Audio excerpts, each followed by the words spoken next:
le désir de restauration de la souveraineté gabonaise dans le secteur économique exprimé par le président Brice Clotaire Oligui Nguema est en perpétuelle évolution. Le rassemblement de ce jour à l'esplanade Sétéri des autorités en fait foi. Décor bien particulier, revêtant un caractère solennel justifié par le déroulement de la cérémonie de signature de convention de rachat par Gabon Oil Company de deux sociétés étrangères, Tullow Oil et la société de maintenance pétrolière SMP Afrique, respectivement compagnie pétrolière et entreprise de maintenance pétrolière. Événement qui marque une avancée majeure dans la vision économique du président. Cette initiative permettra de relancer un peu plus le secteur pétrolier dans notre pays, de générer de nombreux emplois et de lutter efficacement contre le chômage. En réaffirmant la souveraineté sur cette ressource clé, le gouvernement ouvrira la voie à une croissance économique durable au bénéfice de tous les Gabonais. En initiant le processus du rachat de ces deux sociétés, la GOC se donne donc les moyens de se développer davantage, tant sur le plan opérationnel que sur le plan économique. Il s'agit de deux opérations fort avantageuses qui ouvrent, pour elles comme pour l'État, des perspectives particulièrement intéressantes. L'opération de rachat de Tullow Oil et de la SMP Afrique permettra au Gabon de jouir davantage des bénéfices du pétrole et ainsi mieux contrôler l'usage de cette ressource importante pour l'économie de notre pays. Par ce acte, le Sétéri démontre à nouveau sa détermination et son ambition de réunir les moyens de garantir aux populations des lendemains meilleurs. Après le rachat d'Assala Gabon de la SNBG, le retour de la compagnie nationale Fly Gabon, l'acte du jour démontre véritablement l'engagement indéfectible du président Brice Clotaire Oligui Nguema à restaurer la dignité des Gabonais et redonner au pays fière allure. Cette acquisition est l'expression concrète de notre volonté inébranlable de recourir à notre souveraineté économique. Engagement solennel que j'ai pris devant le peuple gabonais le 30 août 2023, au lendemain du coup de la libération. Ce jour encore, le drapeau gabonais fièrement hissé haut dans le ciel a su rayonner au vu de tous. Ce vent de restauration dans tous les domaines impulsé par le Sétéri, nous ne le dirons jamais assez, restera mémorable car ce jour encore, plusieurs compatriotes ont reçu des distinctions de chevalier de l'ordre militaire de la Panthère Noire pour les services rendus à la nation. Ça y est, c'est officiel, l'État gabonais vient de finaliser le rachat des entreprises Tullow Oil et de la société de maintenance pétrolière SMP Gabon. Une opération réussie après un processus minutieusement et donc correctement mené en toute transparence. Et aujourd'hui, comme SMP a atteint un niveau de maturité tel qu'aujourd'hui elle peut passer le relais, je dirais, à la GOC pour continuer à développer, à exploiter les gisements dont elle a repris la souveraineté. C'est important, je dirais, comment ce travail de SMP au fil des années s'est appuyé essentiellement sur la formation des Gabonais. Ça a été l'objectif prioritaire numéro 1 de SMP, c'est de former les ressources gabonaises pour qu'ils puissent opérer les appareils de SMP.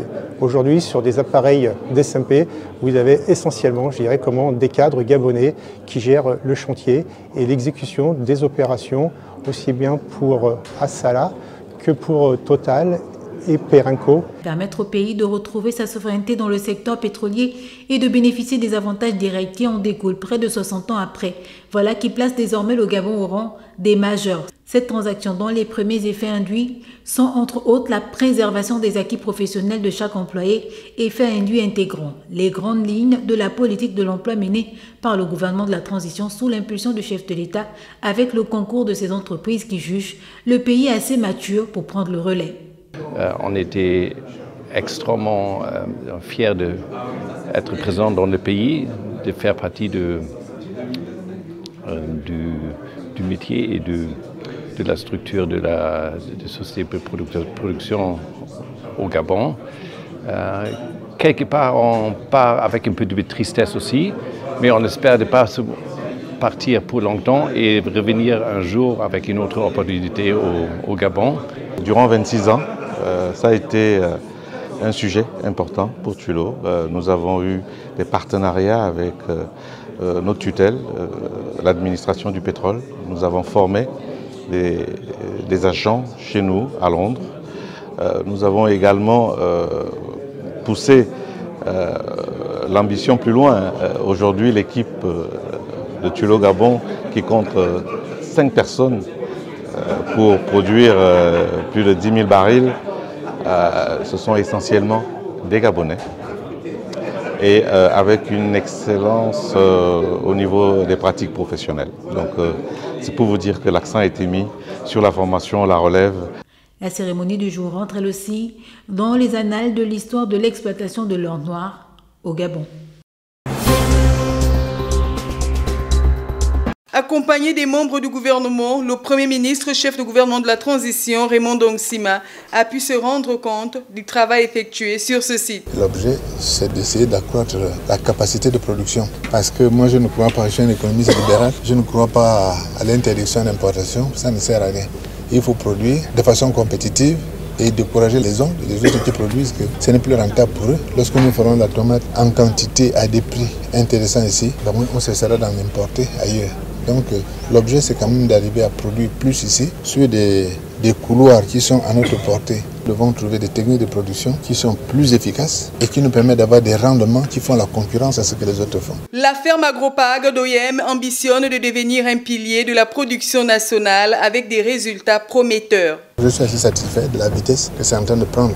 À mon avis, dans les 30-45 jours, on va être capable de mettre en terre les productions parce qu'il suffit maintenant de terminer les 2 serres qui sont au fond, de mettre en place des pépinières, d'attendre que ça commence à germer et dès que ça sera germé, on va répliquer à l'intérieur des serres et quelques temps après, 2 mois, 3 mois après, on va être capable de produire. On est ici en train de pousser cette partie de la remise à niveau et de l'augmentation du potentiel de production pour être capable de satisfaire la demande sur la ville de Yel, sur la province et d'envoyer sur Libreville et Port-Gentil. Cette initiative voulue par le président de la transition, président de la République, Brice Clotaire Oligui Nguema, vise à renforcer l'autosuffisance alimentaire du pays tout en luttant contre la vie chère. Les renifleurs de l'antenne locale de lutte anti-drogue du Moyen-Ogooué mettent fin à l'activité de trafic illicite de drogue de la Camerounaise de 37 ans, Joyce Ndongo.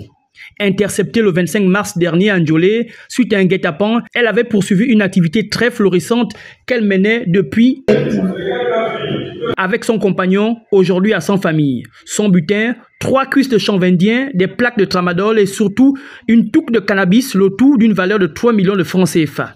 Ses principaux clients, les sites d'orpaillage. Au cours de l'interrogatoire, face aux agents et face caméra, la prévenue a opté pour un mot de défense, le silence, jusqu'elle menait cette activité pour subvenir aux besoins de ses enfants, a-t-elle dit. Mais selon les fins limiers, elle ne serait pas à son premier coup d'essai. Il y a tout juste quelques temps, la présumée passeuse avait été épinglée pour les mêmes faits, mais l'affaire s'est achevée par un règlement à l'amiable et on se comprend, sur mon regard. Les éléments de l'OCLAD pensent qu'elle ne serait pas seule dans ce trafic, qu'il y aurait d'autres têtes derrière. Mais Joyce refuse de passer aux aveux.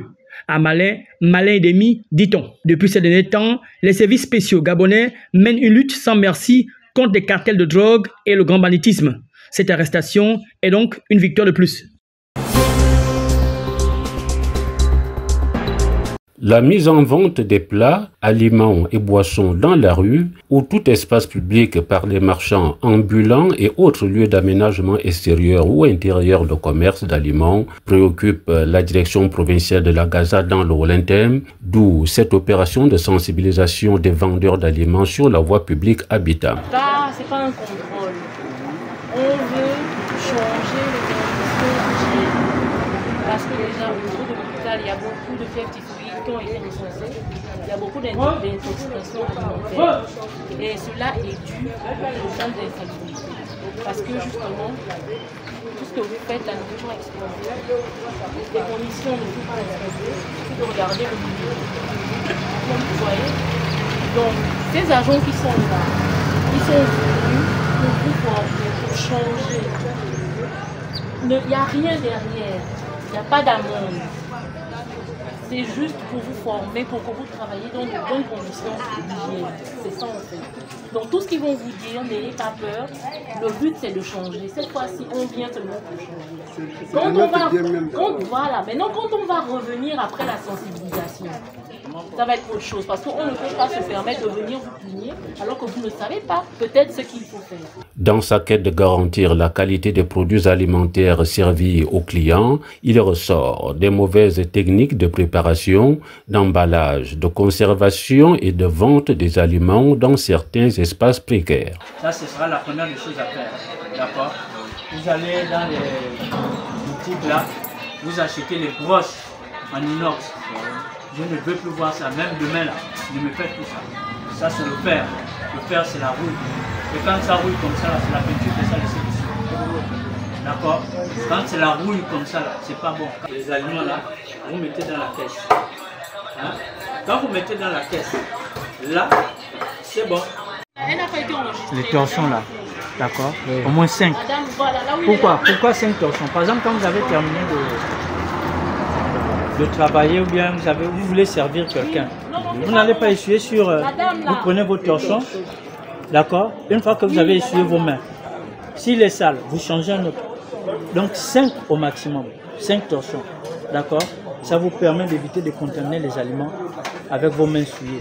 Et il faut avoir un point d'eau. Le point d'eau, c'est-à-dire que quand vous avez terminé de faire les marinades, tout ça, vous lavez les mains. Vous lavez les mains comment? Il faut prévoir un dispositif de lavage de mains. Le phénomène prend une dimension toute particulière à Bitam, où l'urbanisation rapide et les difficultés économiques ont favorisé l'augmentation du nombre de vendeurs d'aliments sur la voie. Acheter dans la rue de quoi se nourrir à peu de frais par rapport à ce que coûterait un repas au restaurant n'exclut pas la vigilance.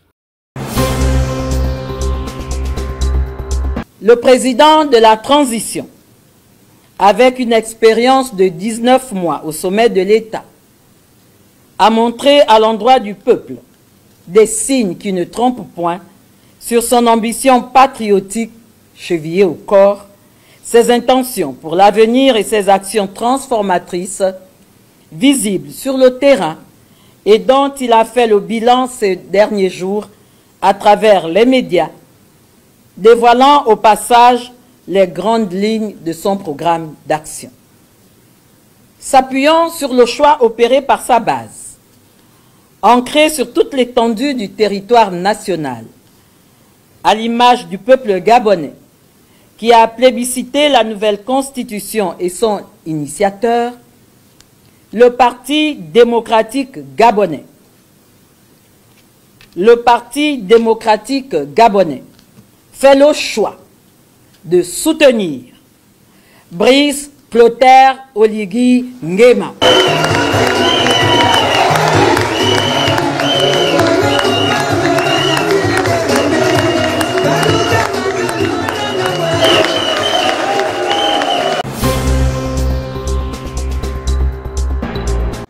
Monsieur le Président,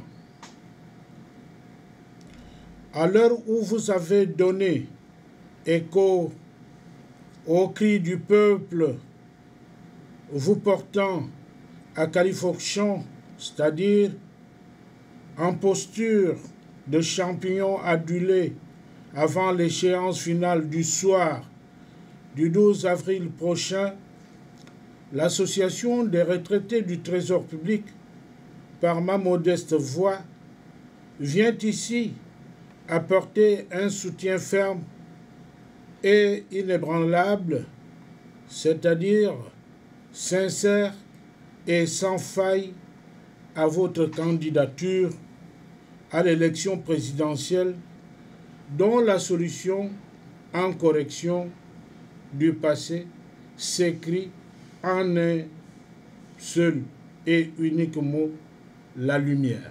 La lumière, comme celle qui nous a été apportée le 30 août 2023,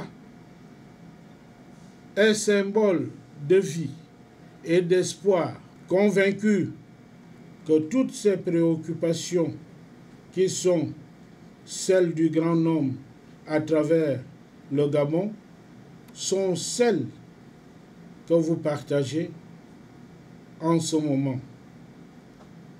Nous vous prions, cher président et chers candidats, de bien vouloir accepter le modeste soutien étendu dès retraités du Trésor public. Peut-être une lueur d'espoir pour les partisans de l'Union pour la démocratie et l'intégration sociale. Les cadres de ce parti ont été reçus par l'ambassadeur de France au Gabon. La France a pu réaffirmer son idéal et son attachement aux valeurs de liberté, d'égalité, de sûreté et de propriété qui, dans le cas de l'affaire HPO, sont gravement atteintes. Cet espoir reste cependant terni par la précarité que subissent les agents de la holding HPO et associés, d'où cette interpellation du chef de la transition et candidat à l'élection présidentielle du 12 avril prochain. Comment concevez-vous que de milliers de Gabonais soient au chômage du fait de la fermeture de la holding HPO et associés et que vous dormez du juste sommeil? L'emploi et le chômage sont-ils vraiment vos adversaires? Si oui, que la dignité de ces compatriotes soit restaurée à travers la réouverture des entreprises de notre président. L'UDIS s'adresse aujourd'hui plus à votre cœur qu'à votre oreille. Votre frère Hervé Patrick Opianga n'est pas votre ennemi politique. Il est votre compatriote et frère et il partage avec vous le même zèle, la même conscience, le même amour et le même attachement filial à la mère patrie, le Gabon. Le parti mesure l'élan de solidarité des populations de Mounana dans cette affaire. Nous ne lâcherons rien tant que les 1500 pères, mères, frères et sœurs, cousins, cousines, amis et connaissances de la terre natale du président Hervé Patrick Opianga qui se sont levés comme un seul homme pour demander le retour de leur enfant, de leur fils, ne recevront pas l'écho favorable de l'appel de Mounana. Face au mutisme du ministère de l'Intérieur, le porte-parole de l'UDIS tient à préciser. Le régime déclaratif n'étant pas soumis à l'obtention d'une autorisation, mais plutôt à l'obligation de déclaration, l'UDIS entend, en vertu des dispositions légales, mener les actions sus-évoquées en cas de non-réaction des autorités saisies, car selon un adage populaire conventionnellement connu, qui de 10 mots consent. Vivement que cette situation trouve une solution pour le bonheur de tous. Sous la houlette de leurs encadreurs pédagogiques, les apprenants du complexe scolaire Le Guide Nos Enfants se sont donnés à cœur joie aux activités de l'édition 2025 du carnaval scolaire. Chacun était vêtu d'une tenue exprimant ses rêves et considération des valeurs culturelles et traditionnelles. J'ai choisi la tenue traditionnelle parce que j'aime ma tradition. Le carnaval s'est bien passé, il n'y a pas eu d'accident, on a bien rigolé, on a bien défilé. La fête se passe bien, nous sommes tous contents. Je remercie les enseignants de nous avoir fait ce carnaval. Un rendez-vous annuel de détente que les élèves affectionnent, aussi apprécié des enseignants, surtout lorsque celui-ci s'accompagne de bons résultats pédagogiques. Nous sommes satisfaits des résultats des enfants du deuxième trimestre. Ils ont été beaucoup plus performants par rapport au premier trimestre. Nous sommes à plus de 97% de taux de réussite au terme de ce deuxième trimestre 2024-2025. Ce carnaval scolaire marque la clôture des activités du deuxième trimestre et le départ des apprenants, enseignants et administratifs en vacances de Pâques. Notre calendrier nous amène à mettre à la disposition des parents les fiches d'évaluation, dont les bulletins, le mercredi 2 avril 2025. Le mercredi de la semaine prochaine, tous les parents sont invités à venir prendre les résultats scolaires de leurs enfants au terme du deuxième trimestre de cette année 2024-2025. Et les cours ne devront reprendre que le mardi 22 avril 2025. Un long repos à mettre à profit pour se préparer à affronter le troisième et dernier trimestre de l'année scolaire 2024-2025. Ce jeudi, la Ligue provinciale d'athlétisme du Moyen-Ogooué lançait officiellement ses activités ici au stade du lycée Jean-Baptiste Adiwa. Malgré les défis structurels et matériels à relever, c'est un pari gagné par ses responsables dont le mandat court jusqu'en 2027.